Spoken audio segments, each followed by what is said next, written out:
When I know I'm traveling somewhere new, the first thing I research isn't where to shop. It's what that place is actually known for making. Those are the things I'm most interested in learning about, and if I love them, bringing home. For our trip to Portugal, that was Bordallo Pinheiro's Cabbage pottery, which has been hand-painted in the same Portuguese town since 1884. If you love to shop when you travel, I definitely do. You've probably had this happen. You're surrounded by beautiful things, you're in vacation mode, and suddenly everything feels like it belongs in your suitcase. Then reality kicks in. How am I going to pack this? Do I really love it? Am I only buying it because I'm on vacation? I found that when something is genuinely made in the place you're visiting, those questions almost disappear.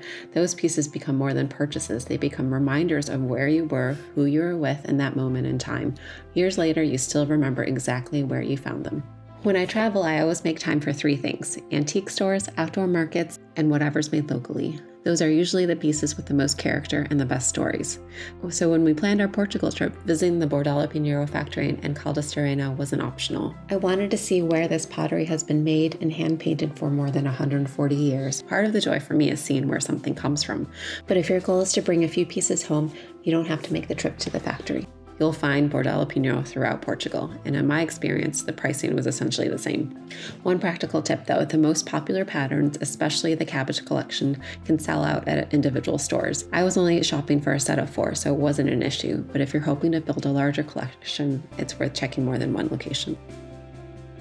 Here's exactly what I brought home: 4 small cabbage plates, 4 dinner plates, 2 small leaf plates, 1 strawberry bowl for my daughter, and 1 large oval serving platter. The total came to about 160 euros, which is about $182 at today's exchange rate. Out of sheer curiosity, I tracked down every piece using the matching SKU numbers on Bordallo Pinheiro's US website. The 4 small cabbage plates cost me about $46 in Portugal. The same 4 plates retail for about $140 in the US.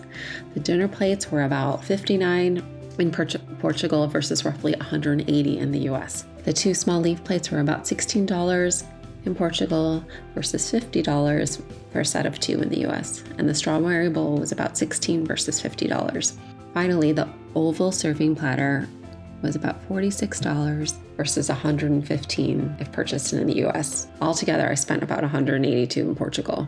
Buying those exact same 10 pieces in the US would have cost about $535. That's why I always buy the things a place is known for when I'm traveling.